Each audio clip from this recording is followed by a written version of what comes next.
Клиент у нас заказал бак, отправили ему люди. Либо транспортная сломала, либо когда упаковывали, тут все заматывали, все отломали.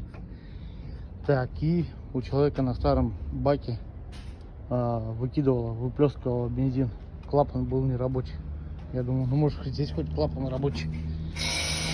А здесь он выломанный. Короче, вот так вот.